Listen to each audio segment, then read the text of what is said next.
सौ चूहा खा के बिल्ली हज को चली। যখন ওই দিদির পেছনে লেগেছিল তখন ওই দিদি রাগ করে ওই দুটো চ্যানেল বন্ধ করে দিয়েছিল। সেই দিদিকে দিদি বলতে কিন্তু ওর সম্মানে লাগে, কিন্তু 14 পুরুষের দিদি হচ্ছে ওর কন্ট্রোভার্সি ক্রিয়েটাররা।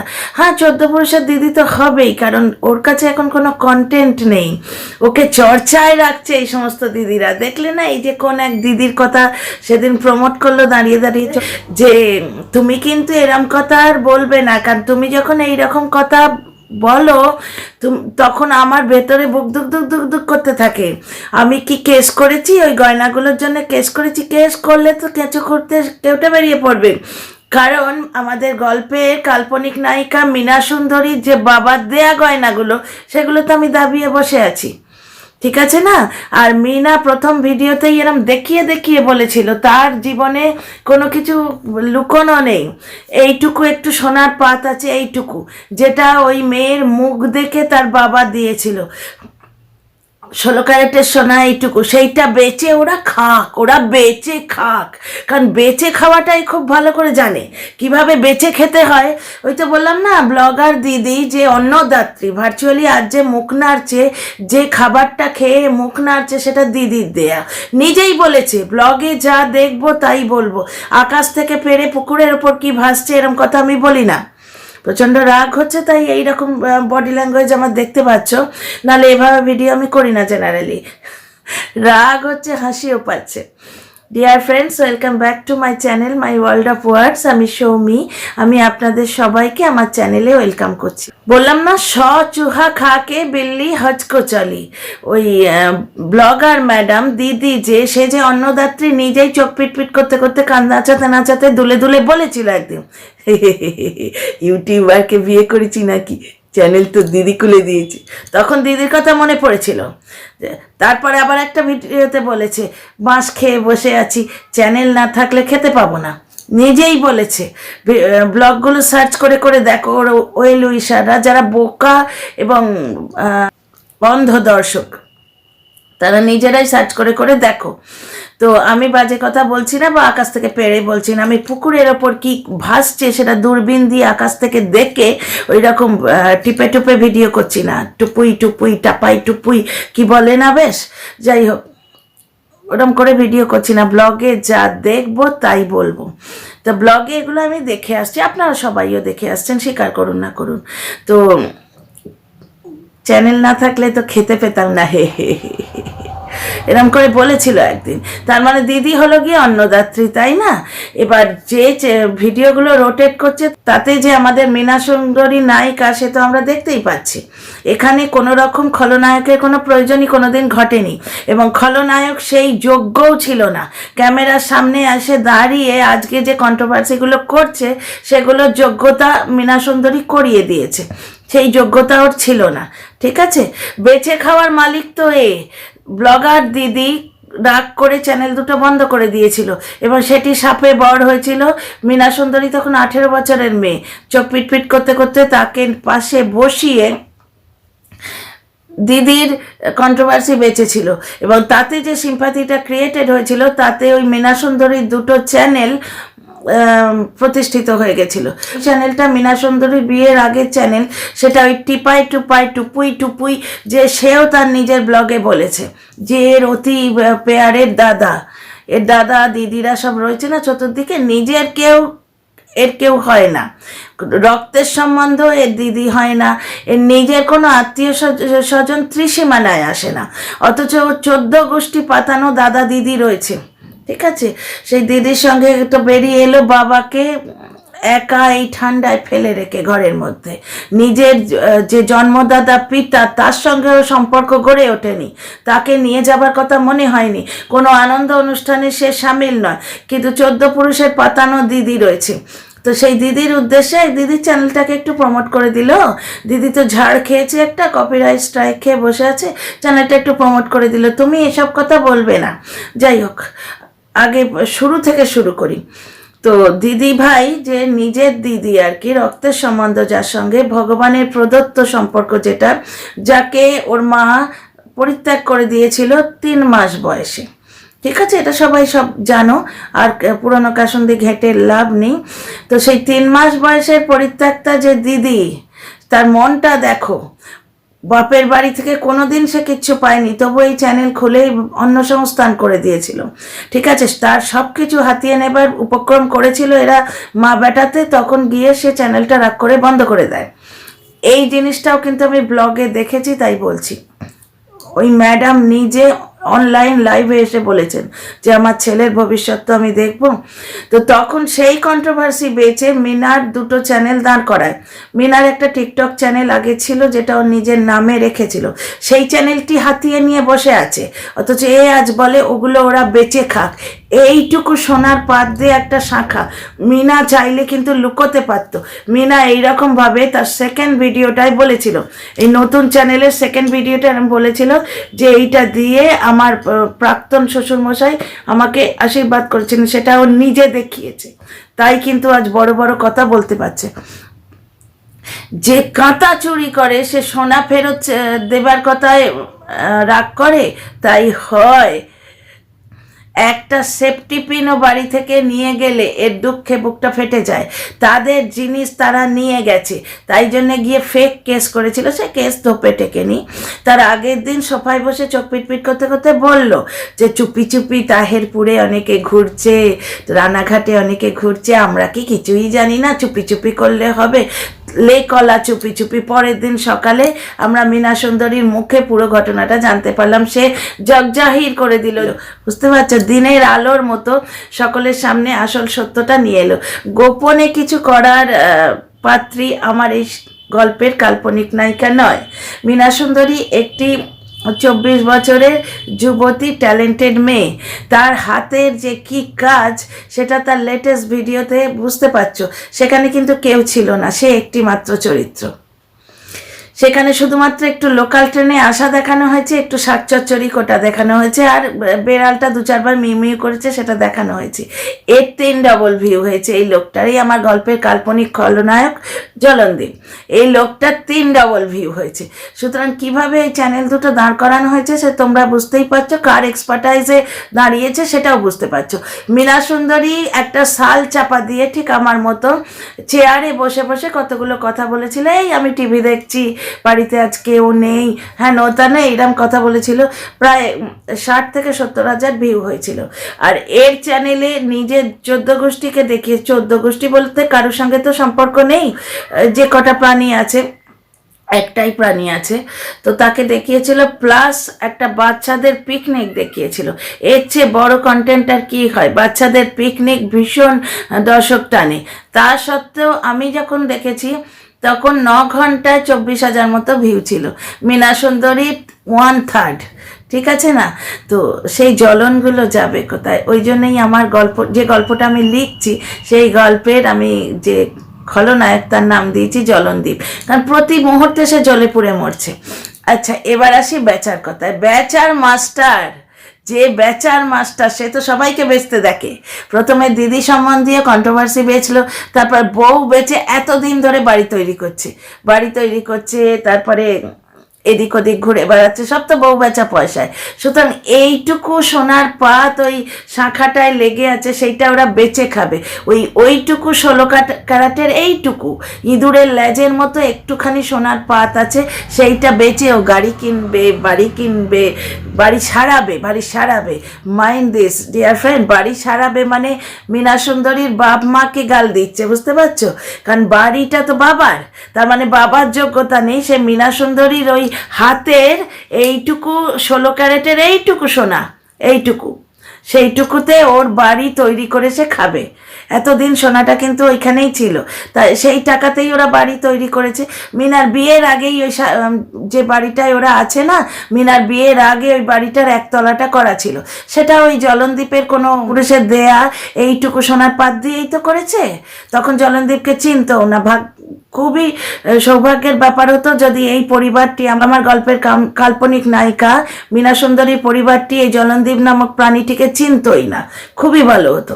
তো যে ইঁদুরের লেজের মতো এইটুকু যে সোনার টুকরোটা রয়েছে, সেইটা বেচেই এতদিন, মানে মীনা সুন্দরী জন্ম থেকে আজ অবধি ওই ইঁদুরের লেজটি বেচেই এরা খেয়ে এসছে। ঠিক আছে, আজকে ওই ওই ল্যাচটি বেচেই খাবে। এইটুকু একটুখানি সোনার পাত আর বোধহয় একটা আংটি দেখিয়েছিল, সেইটা বেচে ও কী করবে শোনো? গাড়ি কিনবে। মীনা সুন্দরী একটা ব্লগে দেখিয়েছে গাড়ি কিনবে, মীনা ভুলে গেছে কিন্তু এ মনে রেখেছে। এ আর এর প্রসাদ আলাল প্রতি মুহূর্তে একবার করে বলে গাড়ি কিনবে, গাড়ি কিনবে, গাড়ি কিনবে। জ্বলন কাকে বলে? আচ্ছা, বাড়ি সারাতে হবে। দোতলাটা যখন করেছিল তখন মীনা রীতিমতো তার শ্বশুর বাড়িতে অধিষ্ঠিতা, ঠিক আছে, বাড়ির লক্ষ্মী তখন বাড়িতেই ছিল, যার জন্য ভিউও হচ্ছিল। তো তখন বাবা মা দোতলাটা তুলতে পেরেছে, এত সুন্দর একটা বড় দোতলা বাড়ি বানাতে পেরেছে। কিন্তু সেই বাড়িটায় মীনা তখন বলেছিল প্লাস্টারটা করিয়ে নাও। এবার দাদার বিয়ের সামনে রয়েছে, তো বাবা মা ভেবেছিল যে খরচার এখন টাইম আসছে, এইসব ভেবে হয়তো তখন করায়নি। আরে নিজের বাড়ি যখন মর্জি তখন করব, কাউকে কৈফিয়ত দিতে হবে? তো মীনার বাবা তখন করানো ঠিক বোধ করেননি, তো করাননি। কোনো এক সময় সুযোগ করে উনি প্লাস্টার করাবেন, কিন্তু ওনাদের বাড়িতে প্লাস্টার হচ্ছে না, বাকি লোকেদের ঘুম হচ্ছে না, বুঝতে পারছো তো? এইটুকু ইঁদুরের ল্যাজ, এইটুকু 16 ক্যারেটের সোনা, সেইটা বেচে ওরা বাড়ি কিনবে, বাড়ির প্লাস্টার করাবে। মানে হিনটা কি দিচ্ছে, বুঝতে পারছো তো? বেচে খাওয়ার মাস্টার তো নিজে, সুতরাং পৃথিবীতে যা দেখে ও ভাবছে যে ওরা বেচে খাবে। দিদির কন্ট্রোভার্সি বেচে খেয়েছে, বউকে 3 মাস ধরে বেচে খেয়েছে, ছেলেকে বেচে খাচ্ছে। একটা দিন মাত্র একটা ব্লগে ছেলেকে দেখাতে পারেনি, সেখানে বুড়ো বাবা ছেলে আগলে এই শীতে সারাদিন দাঁড়িয়েছিল, জোয়ান মানুষ বাড়িতে বসে চোখ পিটপিট করেছে, সে কিন্তু সেখানে যায়নি। আনন্দ অনুষ্ঠানে সে অন্য একটা মহিলাকে নিয়ে ঘুরে এলো আনন্দ অনুষ্ঠানের সময়। তখন বাবার ত্রিসীমানায় ছিল না, বাবা বাড়িতে পড়েছিল। কিন্তু শীতের দিনে যখন সেই বাচ্চাটা পিকনিকে গেছে, সঙ্গে বাবা গেছে, এ কিন্তু ল্যাপটপ বগলে নিয়ে ইজিলি যেতে পারতো। কাজ বলতে তো ওই ব্লগিংয়ে দুটো এডিট করা, সেটা ওইখানে বসে বসে ইজিলি করা যেত, এবং যেটুকু শ্যুট করতে হবে, আচ্ছা ভালো করে শ্যুট করলে ভিউ 2-4টে বেশিই হতো। তো যাই হোক, সেখানে কিন্তু বাবাকে পাঠিয়ে দিয়েছে। যাকে সেটা নিয়ে আমি পুরো আলাদা ভিডিও করেছি, আর নতুন করে সময় নষ্ট করছি না। তো যাই হোক, তো বেচে খাওয়া শিখতে গেলে তো এই লোকটার কাছে টিউশন নিতে হবে। কি বেচছে না, দিদির সঙ্গে কন্ট্রোভার্সি বানিয়েছিল, দিদিকে নিয়ে কন্ট্রোভার্সি বানিয়েছিল, সেটা বেচে চ্যানেল দাঁড় করিয়েছে। বউ বেচে নিজের ফেস ভ্যালু বানিয়েছে, ছেলে বেচে ভিউজ কামাচ্ছে। ছেলে বেঁচে কেন বলছি, এটা আমরা ব্লগে দেখেছি, একটি দিন ছেলেটাকে দেখায়নি, ভিউজ প্রায় তলানিতে এসে গেছে, একদম তলানিতে। আর ভিউজ কামাবার জন্য কি কাণ্ড করে বেড়াচ্ছে, আজকে এইখানে চমক দিতে যাচ্ছে, তো কালকে ওইখানে চমক দিতে যাচ্ছে, 1000 ঘন্টা কন্টেন্ট গেস্ট ধরে আনছে। এখন বোধহয় মা বারণ করে দিয়েছেন, কারণ মায়ের হেল্পিং হ্যান্ড কিন্তু আতস কাজ দিয়ে খুঁজেও কোথাও পায়নি। পুরো পৃথিবীতে একটা হেল্পিং হ্যান্ড পাওয়া যাচ্ছে না বয়স্ক মার, না সেই টাকায় চুল্লু খাবো, গালে বার সাবান ঘষবো, কাউকে 1টি পয়সা দেবো না, সব কক্ষিগত করে রাখবো, আমার আমার আমার আমার। এ আবার বেচার কথা বলে। ওই এইটুকু ইঁদুরের লেজের মতো যে 16 ক্যারেটের সোনা, ওইটা বেচে বেচে কি হবে শুনে নাও, তোমরা শুনে নাও যে এইটুকু সোনা বেচে কি হয়। বাড়ি সারাতে হবে, বাড়ি বানাতে হবে না, সারাতে হবে। মানে হিন্ট দিচ্ছে যে ওই যে ইঁদুরের লাজের মতো এইটুকু 16 ক্যারেটের সোনার পাত আছে, সেইটা দিয়ে ওর বাড়ির যে দেয়ালে যেখানে প্লাস্টার হয়নি সেইটা ওরা সারাবে, বুঝতে পারছো? ওর বাবা বাড়ি সারাবে। ঘটনা হচ্ছে ওর দেয়ালের প্লাস্টার নেই, কিন্তু মীনা সুন্দরী সুখে আছে। ওর যে বান্ধবী, সেখানে ছিটের বেড়া ছিল, দর্শক বন্ধুদের কথায়, সেই ছিটের বেড়ায় বান্ধবী এবং মীনা সুন্দরী দুজনেই খুব সুখে থাকতো, বুঝতে পারছো? সুখটা তো মনে, আর এর দেখো কি সবই রয়েছে। মীনা সুন্দরীকে বেছে বেছে অত বড় একটা বাড়ি তৈরি করেছে, কিন্তু মনে একটু সুখ নেই, মনে জ্বালা। সাধে নাম দিয়েছি জলনদীপ। ডিয়ার ফ্রেন্ডস, এই গল্পটা কিন্তু আমি লিখেছি, আমার কাল্পনিক দুটো চরিত্র, মীনা সুন্দরী আর তার এক্স হাজব্যান্ড জলনদীপ। এবার জলনদীপ হচ্ছে একটা ব্লগার, আমার গল্পের প্লট যেটা, সেটা হচ্ছে জলনদীপ হচ্ছে একটা ব্লগার, তার ভিউ হয় না। যবে থেকে সে তার বউকে অত্যাচার করে তাড়িয়ে দিয়েছে তবে থেকে ভিউ হয় না। আচ্ছা, মিনার ইউজ করা কোনো জিনিস জলনদীপ বাড়িতে রাখতে চায় না। আজকে শুনলাম মিনার বাবার দেওয়া গয়নাগুলো ঝেপে দিয়েছে, মিনার ভালো ভালো শাড়িগুলো ঝেপে দিয়েছে। এগুলো কিন্তু সব মিনা সুন্দরী গাড়িতে বসে ব্লগ করার সময় বলেছে যে সব কিছু গায়েব, কিচ্ছু নেই। মিনার 5 লাখ টাকা ঝেপে দিয়েছে, ওগুলো মিনার ইউজ করা জিনিস নয়, অ্যাকাউন্টটা মিনার নয়, ওগুলো নিতে লজ্জা হয় না। আমার ওর ইউজ করা কোনো জিনিস ঘরে রাখতে মনই নেই, আমার ইচ্ছেই নেই। তো ছেলেটাকে কেন রেখেছিস বাবা? ছেলেটা তো মিনা সুন্দরী নেই, দেখতেও মিনার মতো হয়েছে, মিনার মতো সুন্দর হয়েছে ছেলেটা দেখতে, ব্রেনটাও মিনার মতো। কিন্তু যদি ঠিকঠাক পরিচর্যা পায় তবে তো ব্রিলিয়েন্ট ছেলে, বুঝতে পারছো? কাদার তাল তো এখন, যেভাবে বানাবে, ঠাকুর গড়লে ঠাকুর আর বাঁদর গড়লে বাঁদর। এবার ছেলের কপাল, ভগবান জগন্নাথ দেখবেন বাচ্চাটাকে। তো বাচ্চাটা তো মিনা সুন্দরীর, মিনা সুন্দরীর ইউজ করা জিনিস আমি বাড়িতে রাখতে চাই না। পুরো মিনার প্রতিকৃতি হচ্ছে ওর ছেলে, মিনার নারী কাটা ধন। তো বাচ্চাটাকে রেখেছিস কেন? বাচ্চাকে না রাখলে যে ভিউজ হবে না, খাবো কি? কারণ লোভের তো অন্ত নেই, বুঝতে পারছো তো? যে কন্টেন্ট ক্রিয়েটারকে ও প্রমোট করলো নিজের চ্যানেলে দাঁড়িয়ে দাঁড়িয়ে, সেই কন্টেন্ট ক্রিয়েটার ওর দিদিকে অকথ্য ভাষায় রোজ আক্রমণ করত। ওর দিদি তাকে কপিরাইট স্ট্রাইক দিয়েছিল। কত বড় অকৃতজ্ঞ এই মানুষটা, যে দিদি তার অন্নদাত্রী, সেই দিদিকে নোংরা কথা বলে যে মানুষগুলো ভিউজ কামাচ্ছে, এ তাদের পিঠ চাপড়াচ্ছে। ওকে কপিরাইট স্ট্রাইক দিয়েছিল বলে এই কন্টেন্ট ক্রিয়েটারকে বাবা এসে, মানে বাবাকে দিয়ে বলিয়েছিল আর কি, সোশ্যাল মিডিয়ায়, আন্তর্জাতিক মিডিয়ায়, যে দিদি হচ্ছে বেঈমান, যে দিদি অন্য সংস্থান করে দিয়েছে, যে দিদিকে বাবা মা স্নেহ পর্যন্ত দিতে পারেনি।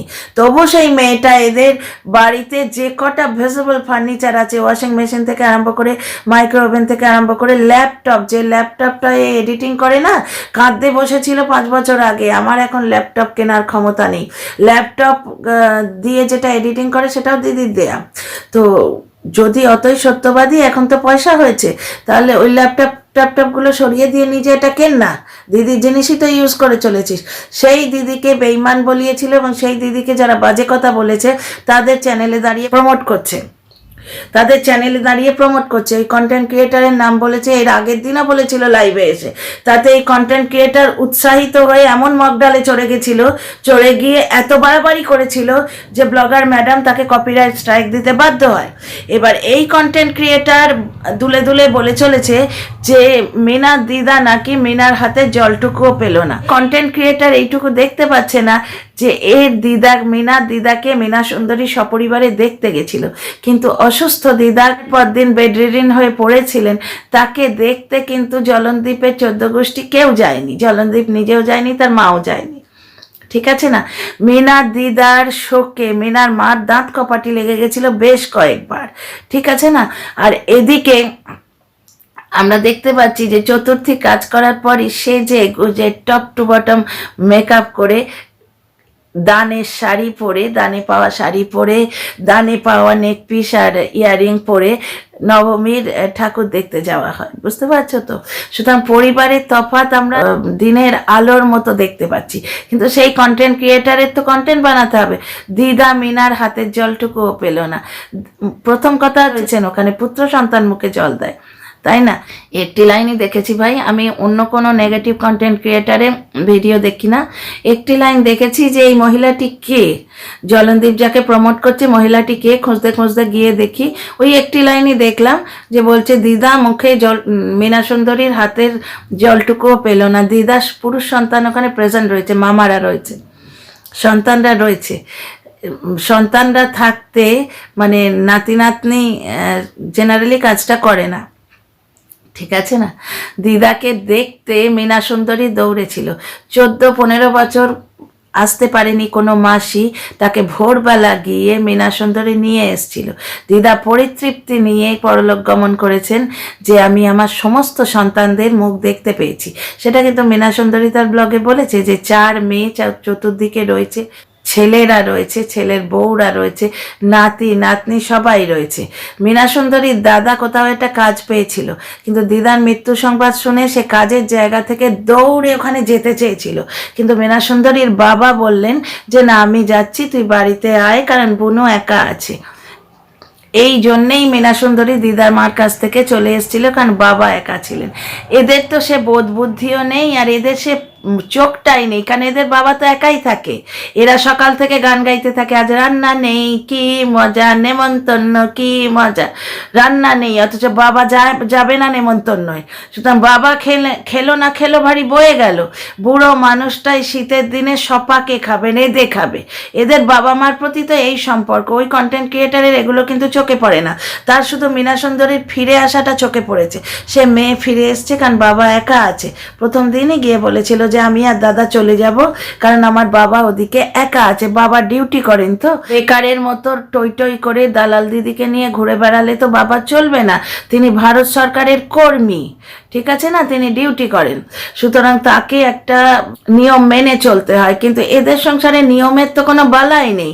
বাবা রইল কোন কোণে পড়ে। আমরা গিয়ে সে ডিসেম্বর 1 জানুয়ারিতে আনন্দ করে এলাম কতগুলো অপর লোকের সঙ্গে। একটি অপর মহিলাকে নিয়ে যাওয়া হলো, কিন্তু বাবার সেখানে ঠাঁই হয় না। বাবা মেয়েকে বেঈমান বলেছিল, তার রিওয়ার্ড ওনাকে মায়াপুরে নিয়ে গিয়ে দিয়ে দেওয়া হয়েছে। আবার কি, ঠিক আছে, বাবার প্রতি কোনো দরদ, মায়া, মমতা, ভালোবাসা এদের তো নেই। সুতরাং বাবার প্রতি মেয়ের টানে বুঝবে কি করে? এই কন্টেন্ট ক্রিয়েটারও বোঝার ক্ষমতা নেই, কারণ যাকে এ ডিফেন্ড করছে তার মানসিকতা কিছুটা এর মধ্যেও এসে গেছে। তো সে খালি এইটি দেখছে যে মীনা সুন্দরী চলে এসছিল, হ্যাঁ বাবা একা আছে, সে মেয়ে চলে এসছিল। দাদা দৌড়ে যেতে চেয়েছিল, কিন্তু মেয়ে একা আছে বলে বাবা বারণ করে দিলেন। জলনদীপের বাবা তার শাশুড়ির অন্ত্যেষ্টিতেও যায়নি, শাশুড়ির শেষ মুহূর্তে দেখতেও যায়নি। মীনা সুন্দরীর বাবা কিন্তু দৌড়েছিলেন, ঠিক আছে। মীনা সুন্দরীর মায়ের কাজ বাবা বসে বসে লিস্ট বানিয়ে দিচ্ছেন। এটা একটা পরিবার, আপনার আমার পরিবারে যেরকম হয় সেই রকমই ঘটনাগুলো ঘটছে। কিন্তু অসুস্থ পরিবারের অসুস্থ মানসিকতার লোকেরা সেটা বুঝবে কি করে? তারা শুধু বোঝে বেঁচে খাওয়া, ঠিক আছে না। আর তাকে ডিফেন্ড করে যে কন্টেন্ট ক্রিয়েটার ভিডিও করছে, সে ওই বেঁচে খাওয়াতে অভ্যস্ত হয়ে গেছে। সে নর্মালসি ভুলেই গেছে যে নর্মাল পরিবারে বাবা থাকে, মা থাকে, সন্তান থাকে, তাই না। বাবা বাড়ির কর্তা হয়, সে চৌকিদারের চাকরি করে না, ঠিক আছে না। ডিয়ার ফ্রেন্ডস, বেঁচে খাওয়ার এক্সপার্ট আজকে বড় দুঃখ সহকারে বলছে, আমার ওইটুকু ইঁদুরের লেজের মতো যে 16 ক্যারেটের সোনা দিয়েছি সেইগুলো ওরা বেঁচে খাক। ওইটুকু সোনা, এইটুকু সোনা বেচে ওরা বাড়ি গাড়ি জলনদীপ মহল বানিয়ে ফেলুক, বুঝতে পারছো তো? তাহলে তোমরাও শিখে নিলে তো ওইটুকু ইঁদুরের লেজের মতো সোনা বেচে কি কি করা যায়। আচ্ছা, আমি চাইতাম যদি কেস করতে পারতাম। কেস করলে তো পোল খুলে যাবে গো, হাটে হাঁড়ি ভেঙে যাবে। কেস করলে কেঁচো খুঁড়তে কেউটে বেরিয়ে যাবে। মীনা সুন্দরীর প্রচুর শাড়ি নাকি দেয়নি, এটা মীনা সুন্দরী নিজেই বলেছে। সুতরাং আমি আকাশ থেকে পেড়ে পুকুরের ওপর কি ভাসছে সেই ধরনের কন্ট্রোভার্সি করছি না, ঠিক আছে। তো মীনা সুন্দরীর অনেক শাড়ি এবং অনেক জিনিস গায়েব হয়ে গেছে। ঠিক এই ভঙ্গিতে গাড়িতে বসে মীনা সুন্দরী বলেছিল, আমার গল্পের যে কাল্পনিক নায়িকা, সে বলেছিল। তো প্রচুর জিনিস মীনা সুন্দরীর হাপিস করে দিয়েছে। শুধুমাত্র 3টে মোটা মোটা ফার্নিচার পেয়েছে, ওই খাট, শোকেস আর একটা কি, তারই শোকে গিয়ে ফেক কেস করেছিল, বুঝতে পারছো। এবং ফেক কেস করে যে গুঁতোটি খেয়েছে, যে ঝাড়টি খেয়েছে, তাতে এর প্রচুর শিক্ষা হয়েছে, বুঝতে পারছো তো। সেই জন্যে দ্বিতীয়বার কেস করার সাহস পাচ্ছে না, কারণ কেস করলে নিজে কি কি দাবিয়ে বসে আছে সেই লিস্টগুলো তো খুলে যাবে। মীনা চাইলে তো চ্যানেলটাই ক্লেম করতে পারতো। মীনা ওকে দিয়ে দিয়েছে, যা যা তুই বেঁচে খা, তুই বেঁচে খা। বেচতেও তো পাচ্ছে না, সেই বেচার জন্যে কাশ্মীর টু কন্যাকুমারী দালালকে নিয়ে ঘুরে ঘুরে বেড়াচ্ছে, তাতেও তো ভিউ টাই ফিস। এ আবার বলে এইটুকু একটা 16 ক্যারেটের জিনিস, এইটুকু বোধহয় সোনার পাততে আছে, ওটা ওরা বেচে খাক, এবং সেইটি বেচে ওরা কি কাণ্ড করে ফেলবে শুনে নিও আজকে। ডিয়ার ফ্রেন্ডস, এই ভিডিওতে এইটুকুই। See you in the next video.